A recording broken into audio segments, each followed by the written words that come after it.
यूं तो आप लोग प्रतिदिन आगमवाणी सुन रहे हैं, लेकिन आज हम कुछ और बात करेंगे। आज ध्यान योगी युग प्रधानाचार्य पूज्य श्री शिव मुनि जी महाराज का 83वां जन्मदिन है और पंजाब परंपरा के महान संतों में, श्रमण संघ के महान संतों में पंजाब प्रवर्तक पंडित रत्न श्री शुक्ल चंद्र जी महाराज की भी जन्म जयंती आती है। तो इस प्रकार दोनों ही महापुरुषों को मैं टच करने का प्रयास करूंगा। आचार्य श्री शिव मुनि जी महाराज, जिनका जन्म पंजाब में हुआ, मलोट मंडी में।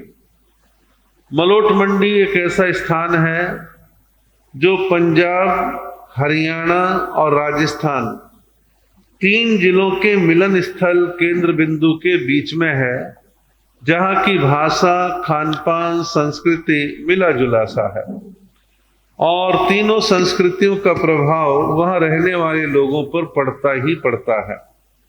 ऐसी मलोट मंडी, जो कि पंजाब का एक महत्वपूर्ण हिस्सा है, वहां पर श्रद्धेय आचार्य श्री का जन्म एक ओसवाल जैन कुल में श्री चिरंजी लाल जी जैन और माता विद्या देवी जैन, इस भरे पूरे परिवार के अंदर आचार्य श्री जी का जन्म 18 सितंबर 1942, भारत की आजादी से पहले 18 सितंबर 1942 को श्रद्धेय आचार्य श्री जी ने जन्म लिया और ये कुल मिला के 3 भाई और 4 बहनें, 3 भाई और 4 बहनें, ऐसा भरा पूरा परिवार था।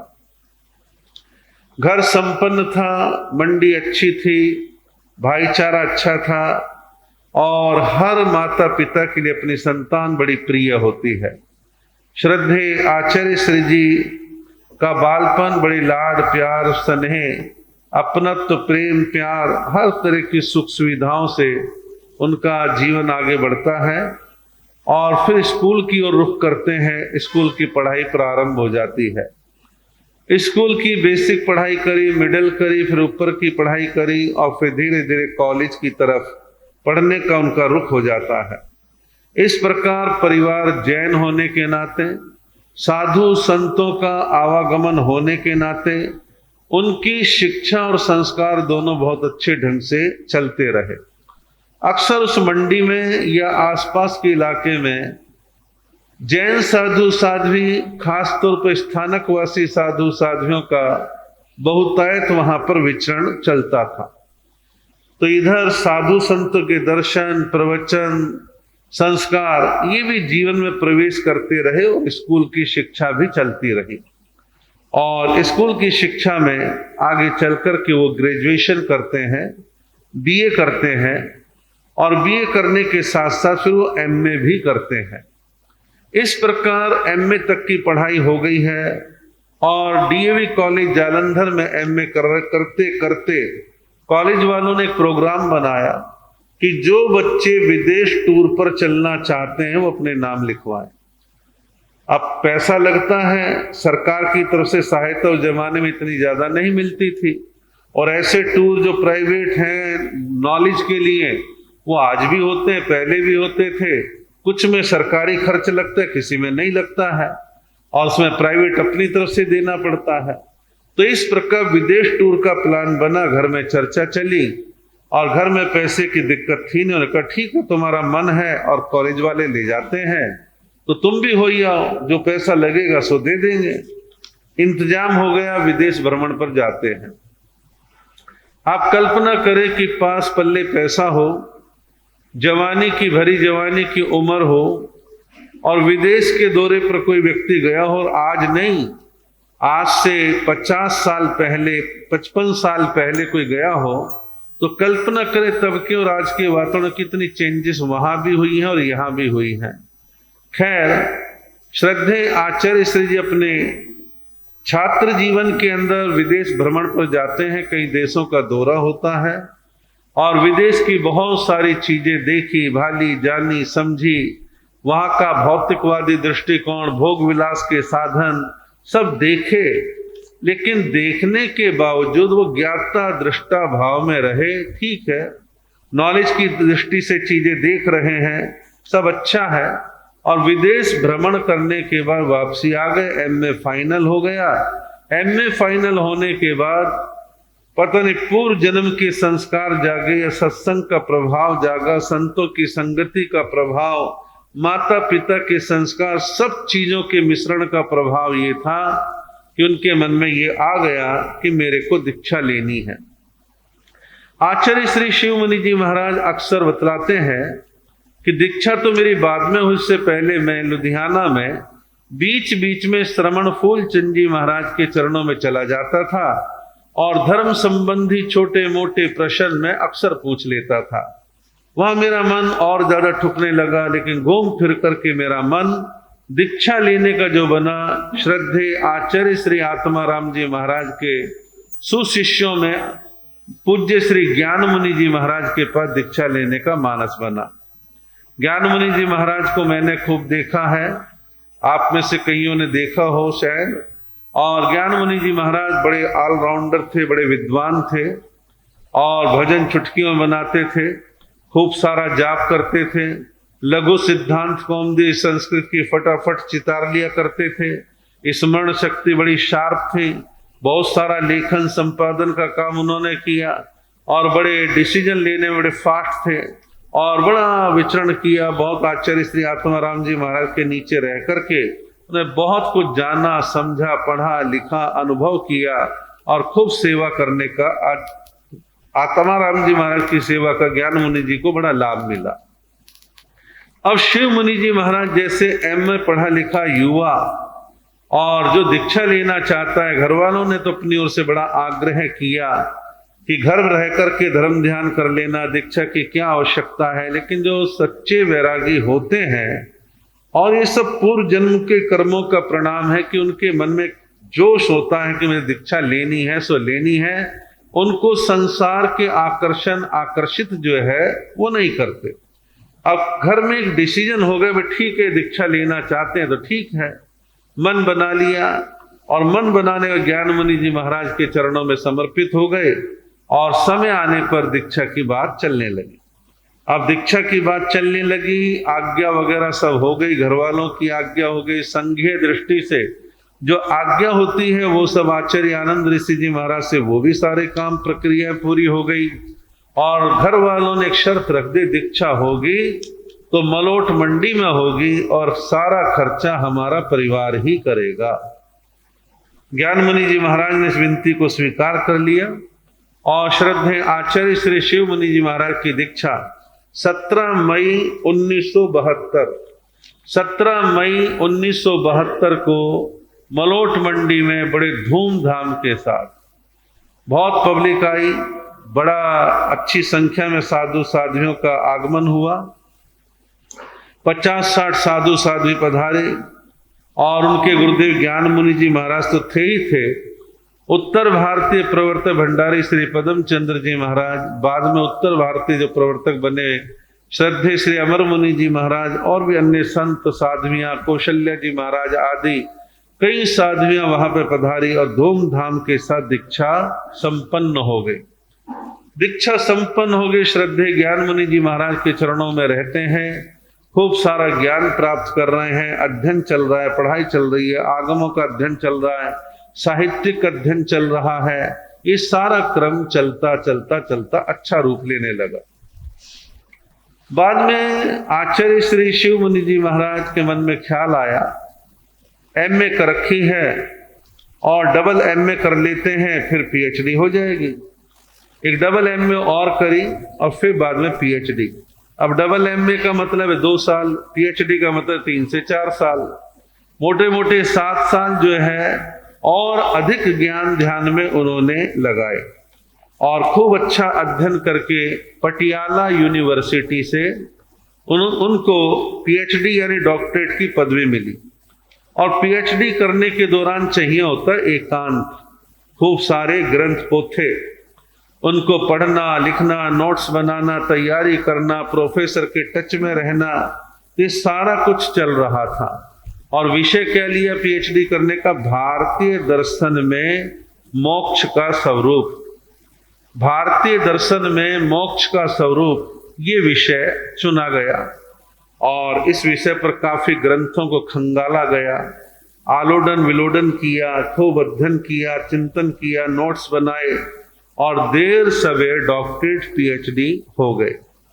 श्रमण संघ में ये पहले ऐसे साधु रहे जो सबसे पहले पीएचडी करने वालों में थे, डॉक्टरेट करने वालों में थे। उस समय कोई करता नहीं था, कुछ एक साधु उसके बाद बीए एमए वगैरह करना शुरू करा, लेकिन उस समय तक किसी ने ऐसा कुछ डिग्री हासिल नहीं की थी। खैर वो सब हुआ।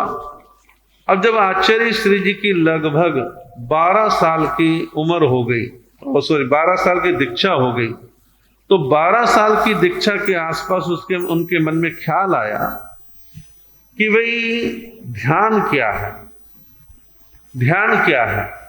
ध्यान की भूख मन में बनी हुई थी और कईयों से बातें भी करी, पूछा ताछा ध्यान क्या है, कईयों ने आधे अधूरे जवाब दिए। और स्वयं आचार्य श्री जी बतलाते हैं कि मैंने कई संतों के दरवाजे खटखटाए, पूछा, थोड़ा थोड़ा मेरा समाधान होने लगा और मैं आगे बढ़ने लगा कि भाई ध्यान सीखना है, ध्यान करना है।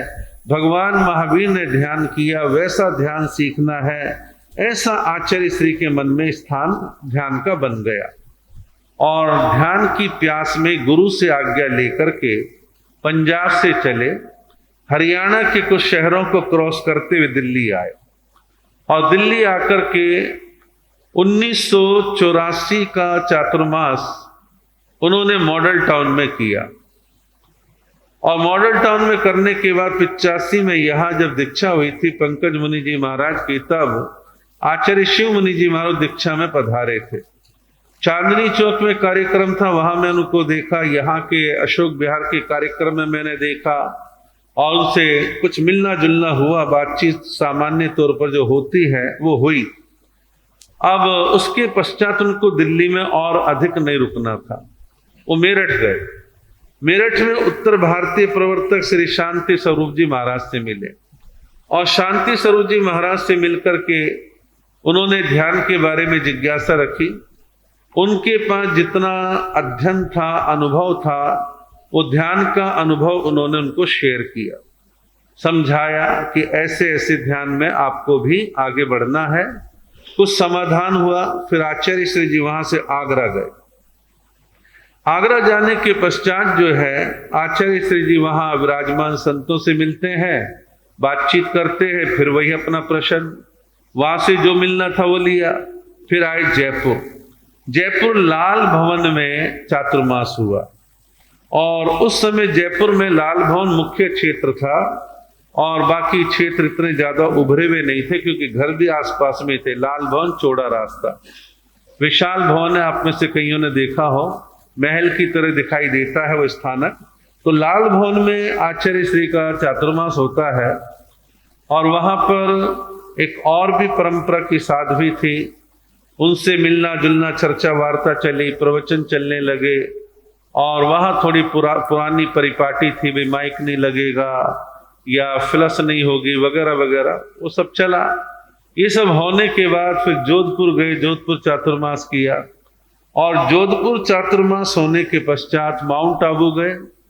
कन्हैयालाल जी महाराज कमल से मिले, वहां भी अपनी ध्यान की जिज्ञासा रखी और विपश्यना वगैरह ये भी सब समय समय पर किया गया। तो ये सब प्रक्रियाएं चलती रही। फिर आचार्य से माउंट आबू से होते हुए इंदौर गए।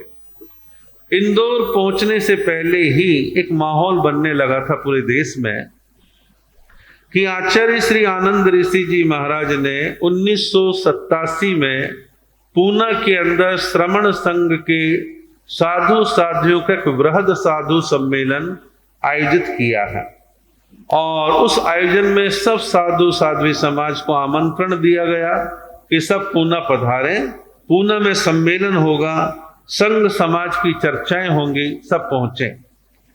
और हमारे उत्तर भारत से श्री सुमति प्रकाश जी महाराज वो पधारते हैं, हरियाणा वाले विजय मुनि जी महाराज वो पधारते हैं, हमारा जाना नहीं हुआ, गुरुदेव बीमार रहते थे। और इस प्रकार कई टोले, कई साधवियां उस साइड में बढ़े और इंदौर होते हुए, धुलिया होते हुए पूना का रुख किया। पूना में पहुंचते हैं, पूना में सम्मेलन होता है। और सम्मेलन होने से पहले की बात मैं आपको बतलाता हूं। पूना में आचार्य श्री जी आदिनाथ सोसाइटी में थे और हमारे आचार्य श्री जी जो है सादड़ी सदन में थे, और दोनों में दूरी मेरे ख्याल से 2.5 से 3 किलोमीटर की दूरी तो है ही है। और ये चातुर्मास चलते रहे, बीच बीच में आचार्य श्री के दर्शन होते रहे, चर्चा वार्ता संवाद होता रहा और उसके बाद फिर सम्मेलन हुआ। सम्मेलन हुआ तो यूं अपने आचार्य शिव मुनि जी महाराज को आचार्य आनंद ऋषि जी ने काफी हद तक देख लिया, जान लिया, समझ लिया, ऐसी स्थिति बनी। फिर सम्मेलन हुआ।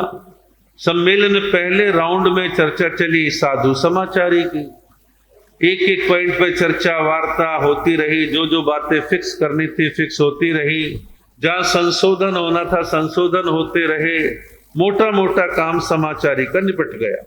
फिर बात आई कि अगला श्रमण संघ का युवाचार्य कौन, अगला श्रमण संघ का युवाचार्य कौन। साधु समाज भी छदमस्त है, चाहत इच्छा हो सकती है।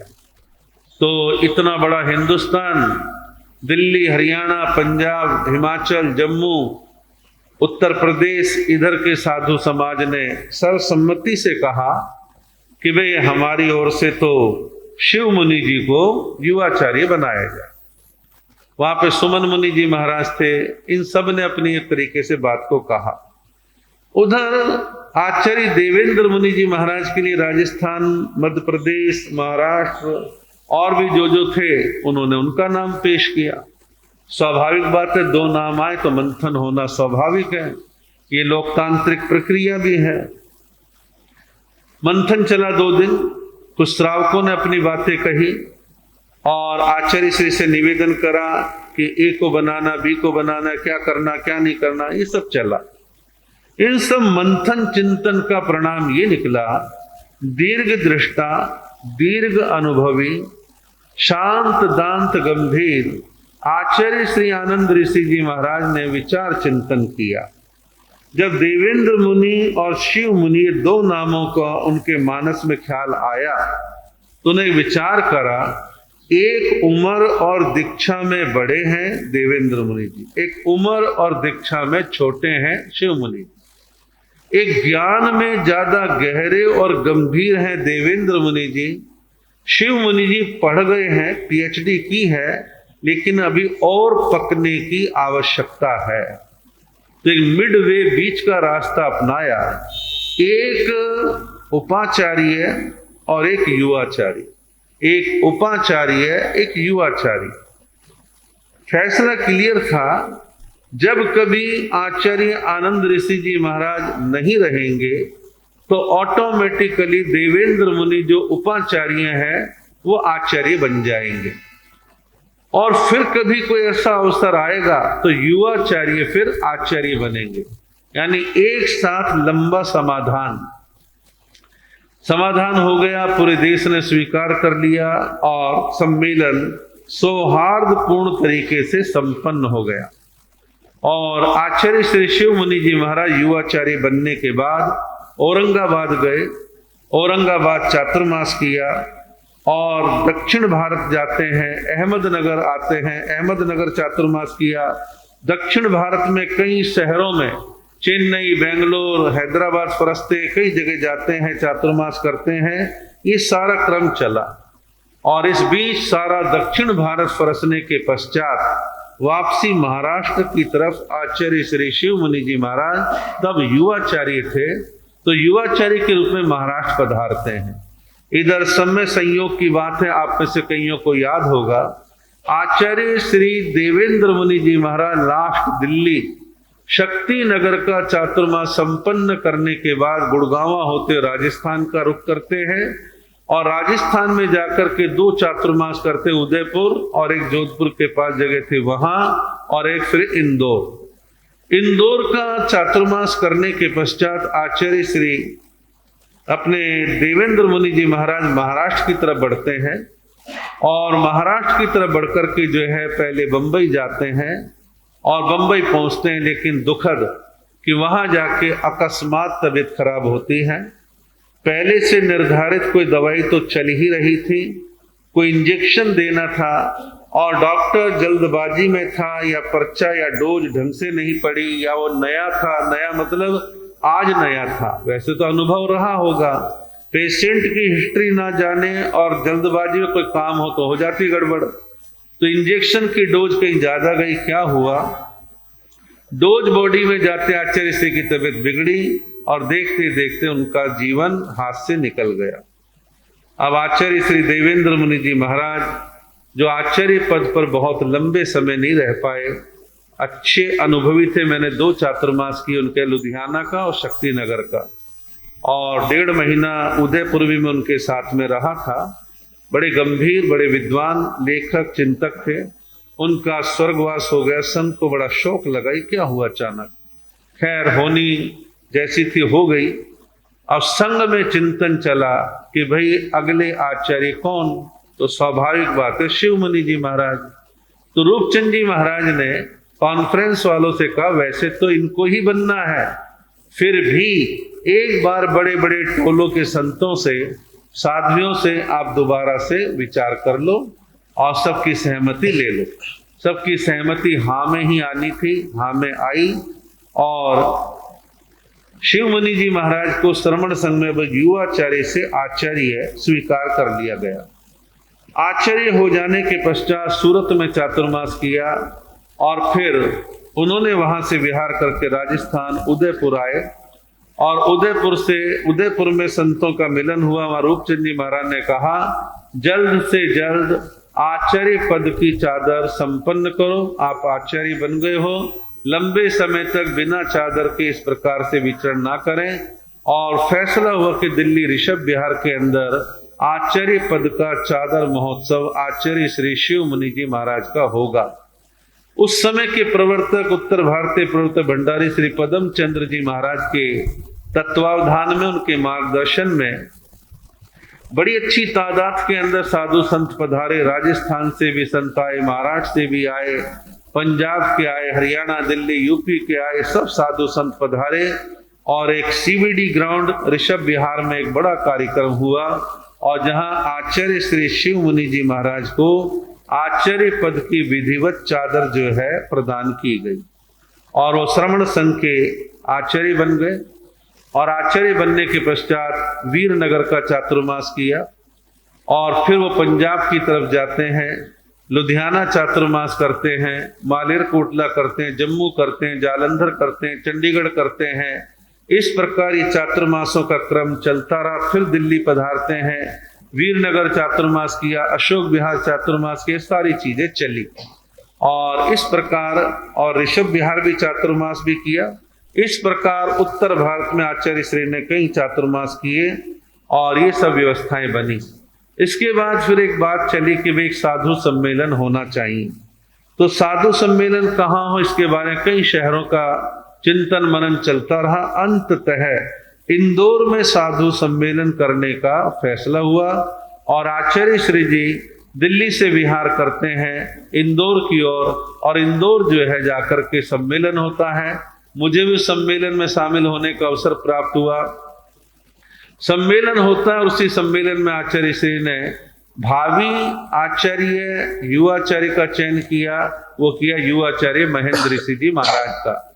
और इस चयन के पश्चात आचार्य श्री जी मध्य प्रदेश, गुजरात आदि क्षेत्रों में, महाराष्ट्र में विचरण करते रहे। पूना में चातुर्मास किया, सूरत में चातुर्मास किया, उदयपुर चातुर्मास किया, भीलवाड़ा चातुर्मास के, सारी व्यवस्थाएं चलती रही और अंततः आचार्य श्री जी अपनी रुचि के अनुसार सूरत के अंदर थानापति के रूप में विराजमान हो गए हैं। और कुछ लोगों ने आचार्य श्री को काफी कंपेल किया, दबाव दिया, संघों ने भी दिया, कॉन्फ्रेंस ने भी दिया, कुछ इंटरनल साधुओं ने भी दिया कि आप विचरण करें, संघ मजबूत होगा, आप विचरण करें, संघ मजबूत होगा। आचार्य श्री का हमेशा कहना था मेरे संघ में उपाध्याय हैं, प्रवर्तक हैं, प्रवर्तनियां हैं, सैकड़ों साधु साध्वियां हैं, वो विचरण कर रहे हैं। अब मेरी अवस्था भी बढ़ रही है और मेरी रुचि ध्यान में है और मैं ध्यान में और अधिक गहरा जाना चाहता हूं। अब मैं विहार नहीं करूंगा और सूरत में वो विराजमान है, साता में है, स्वास्थ्य अच्छा है। आचार्य पद ग्रहण करने के पश्चात आचार्य श्री जी ने कुछ सुंदर रचनात्मक काम संघ समाज के लिए किए। आचार्य श्री को यह महसूस हुआ कि आचार्य श्री आत्माराम जी महाराज के लिखे हुए आगम ग्रंथ अब लगभग मिलते नहीं हैं, मिलने चाहिए।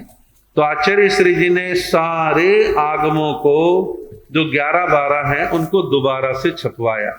मोटे मोटे ग्रंथ हैं, पैसा भी लगता है, श्रम लगता है, वो सारा काम बड़े सुंदर रीति के साथ हुआ और आज उपलब्ध भी हैं। आचार्य श्री जब पंजाब में थे तो उस समय विमल मुनि जी महाराज जो श्रवण संघ के संत रहे हैं, बाद में थोड़ा गाड़ी वगैरह का प्रयोग करा, श्रवण संघ से अलग हो गए। उन्होंने बुलाया और कहा कि देखो मैं श्रवण संघ से बाहर हूं, लेकिन फिर भी आपका पुराना स्नेह है, मैं आपसे एक निवेदन करता हूं, आप वो आचार्य, मेरी ये इतनी बड़ी बड़ी संस्थाएं हैं, तो आप ये आदिश्वर धाम कुप कला की 11 एकड़ जमीन की लीज आप जिस मर्जी ट्रस्ट के नाम, सोसाइटी के नाम करवाएं। तो शिवाचार्य ध्यान फाउंडेशन के नाम लीज ट्रांसफर हुई, जहां आज वृद्ध साधु साध्वियों का सेवा केंद्र चल रहा है। 11 एकड़ सरसब्ज जमीन जहां हरा भरा वातावरण है, 45 कमरे हैं, 4 मिनी छोटे हॉल हैं जिसमें 70-80 लोग बैठ सकें, 1000-1200 लोग प्रवचन सुने, ऐसा विशाल हॉल है। वहां पर आज लगातार साल में कई ध्यान शिविर लगते हैं। विराजमान लगभग 10 साधु साध्वियों की सेवा का काम चल रहा है और भी भविष्य में जो वृद्ध साधु साध्वियां श्रवण संघ के हैं उनके वहां थानापति बैठने की पूर्ण व्यवस्था है, किचन चलती है, बहुत अच्छी व्यवस्था है, अच्छा काम वो भी हुआ। 2010 में नए साल के अवसर पर आपके अशोक विहार में आचार्य श्री जी के तत्वावधान और उनके सानिध्य में श्रवण संघ विकास फंड, या यूं कह सकते हैं साधु साध्वी वैयावत सेवा फंड, इसकी स्थापना हुई, जिसमें आज 8.5 करोड़ रुपए हैं। साधु साध्वियों के पढ़ाई लिखाई का खर्चा, ऑपरेशन इलाज का खर्चा, भविष्य में छपने वाले ग्रंथों की व्यवस्था, बूढ़े साधु साध्वियों के थानापति बैठने की व्यवस्था और साधु साध्वियों की सेवा में रहने वाले नौकर सेवक कर्मचारियों की पगार आदि की व्यवस्था। हालांकि 5 में से 3 पॉइंट अभी इम्प्लीमेंट हो गए हैं, 3 बाकी के 2 हो गए इम्प्लीमेंट, 3 तब होंगे जब फंड और बढ़ेगा। जब फंड बढ़ेगा तो धीरे धीरे सारी समस्याओं का समाधान होता चला जाएगा। इसका बीजारोपण आपके क्षेत्र में हुआ। आचार्य श्री जी के ही सानिध्य में इंदौर का सफल सम्मेलन संपन्न हुआ और आचार्य श्री जब आचार्य बन गए तो 2003 में एक दुर्घटना हुई। दुर्घटना क्या हुई? किसी बात को लेकर मतभेद उभरे और श्रवण संघ में एक विभाजन हो गया और श्रवण संघ में विभाजन होने का परिणाम ये निकला 1300 साधु साध्वियों में से लगभग 250 साधु साध्वियां अलग हो गए। उन्होंने अपना आचार्य उपाध्याय प्रवर्तक आदि का गठन कर लिया और वो अपना काम करने इधर अपना होने लगा, लेकिन वो ऐसा ही विघटन था कि विघटन तो हो गया, आत्मा यहाँ वाले की वहां और वहां वाले की आत्मा यहाँ है, यहाँ वाले का मन वहां है, वहां वाले का मन यहाँ है, बस बात बिगड़ गई सो बिगड़ गई।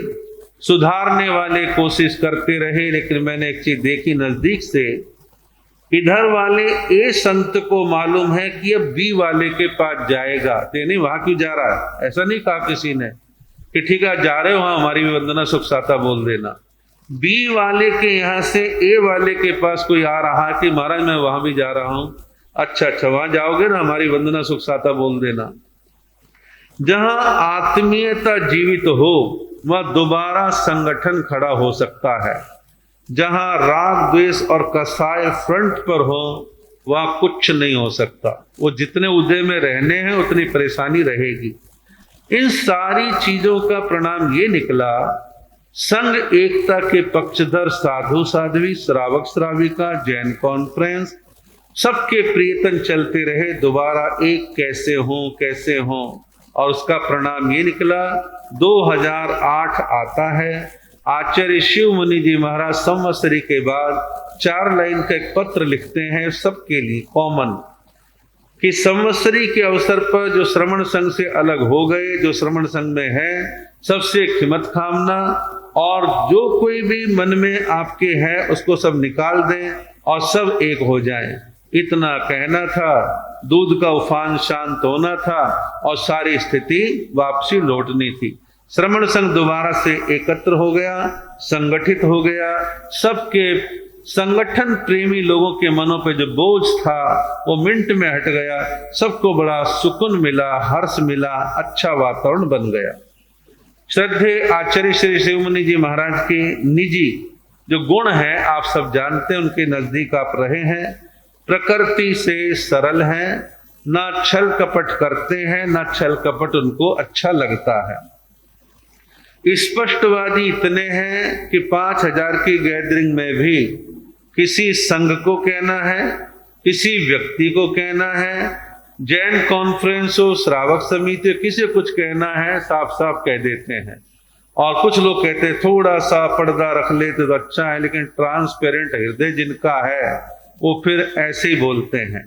दया करुणा इतनी है, कोई बेचारा विकलांग आ जाए, कोई गौशाला वाला आ जाए, कोई अंध विद्यालय वाला आ जाए, कोई गरीब जैन बंधु आ जाए तो तुरंत अपील कर दे, हाँ भाई बेचारा इसका ध्यान रखो। और लोग आचार्य कहे तो कौन बात को घेरता है, उनकी बात का मान सम्मान होता है। और आचार्य श्री जी मिलनसार हैं, किसी भी धर्म परंपरा संप्रदाय के जैन जैनेतर कोई भी आचार्य उपाध्याय प्रवर्तक साधु साध्वी विद्वान मिले पूरी आत्मीयता के साथ मिलते हैं। हमारे एक शब्द आता है निर्ग्रंथ, निर्ग्रंथ वो जो ग्रंथि से रहित है। तो आचार्य श्री जी निर्ग्रंथ हैं, मन में किसी प्रकार की गांठ नहीं रखते। आप देखेंगे अभी किसी को डांट रहे हैं, थोड़ी देर के बाद चेहरे पे खिलखिलाहट है, हंसी है, मुस्कुराहट है, कोई तनाव लंबे समय तक लेते नहीं और निर्लिप्त भी है। किसी भौतिक वस्तु पुद्गल पदार्थ का मन में मोह लगाव नहीं है। तपस्वी हैं, शायद 40 साल हो गए एकांतर करते हुए।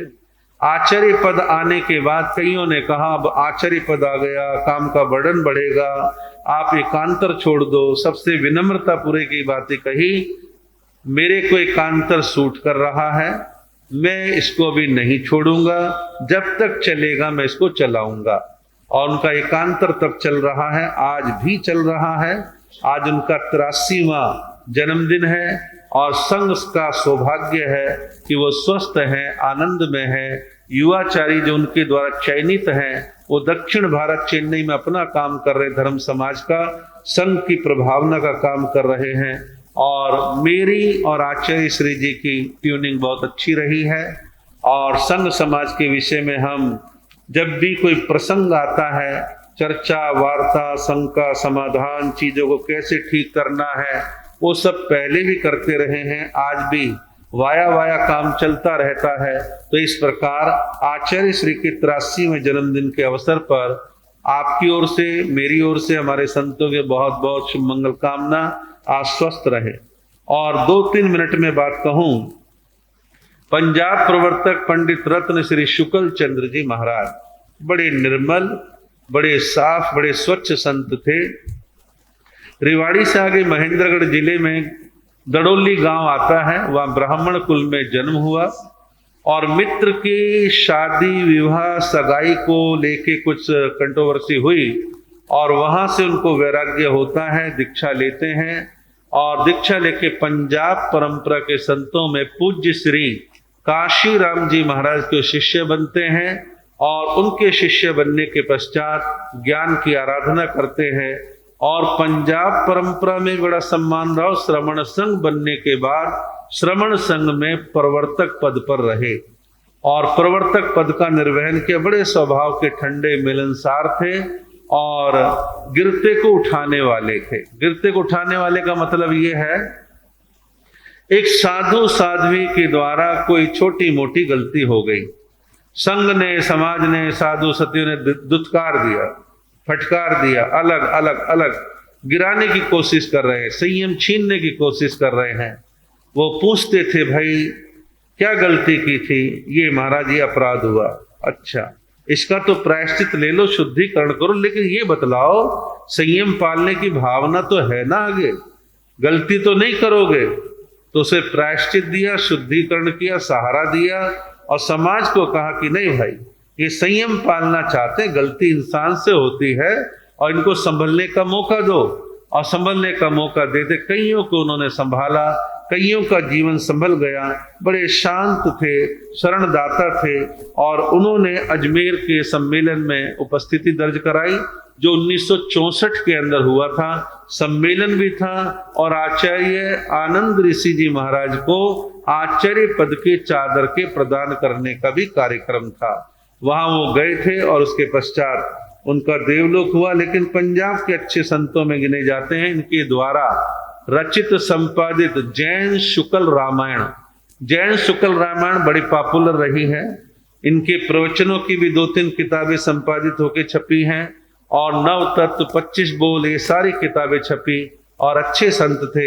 आज के इस अवसर पर हम पंडित श्री शुक्ल चंद जी महाराज जो प्रवर्तक थे उनका भी स्मरण करते हैं और उनके प्रति भी अपना आदर मान सत्कार का भाव प्रकट करते हैं।